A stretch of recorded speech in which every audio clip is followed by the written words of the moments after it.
When we're first introduced to Miwa Kasumi, she gives off the impression, at least to me, that she's going to be one of the powerhouses of the series.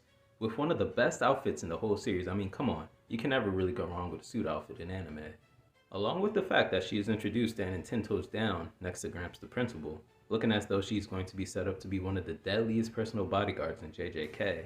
Within these first seconds of the introduction, these thoughts flew into my mind. But then, this happened. Meshed! Help me! Help me!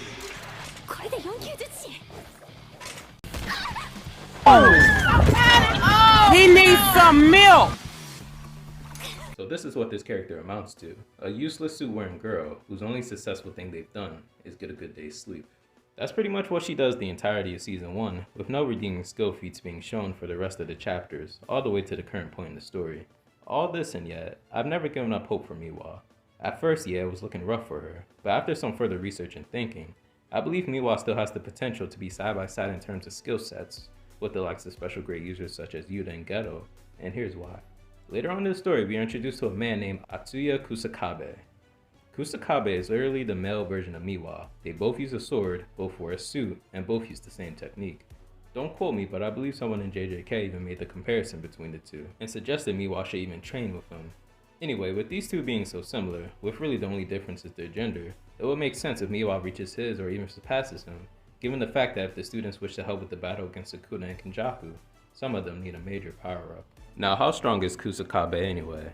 After the death of Mahito, we see Kusakabe block an Uzumaki attack from Kenjaku. After the smoke clears, we see that he has sustained minimum damage and looks rather fine, given that Uzumaki is such a strong technique. Yuta had to summon the full strength of Rika in order to counter Uzumaki, while Kusakabe is able to take the blunt force of the attack, coming out with minimum injuries. In order to be deemed one of the strongest, it's not always about the person having crazy offensive skills. Having a great defense can make up for the lack of attack power. For example, in the card game Yu-Gi-Oh!, there are cards that are a great addition to have in your deck that have 0 attack, but an incredibly high defense. If your opponent can't touch you, even if your attack power is lacking, you will never lose a battle. If anything, you can tire out your opponent with your defense, and assume to take advantage of them being tired and attack, or your battles will end in a stalemate, which is better than losing.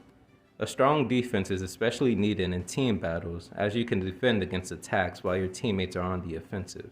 Miwa just has to come to the realization that her attack isn't her strong point, and I believe she has come to that realization after the death of Robot Guy. With her will of wanting to protect her friends, she can best do that by defending them.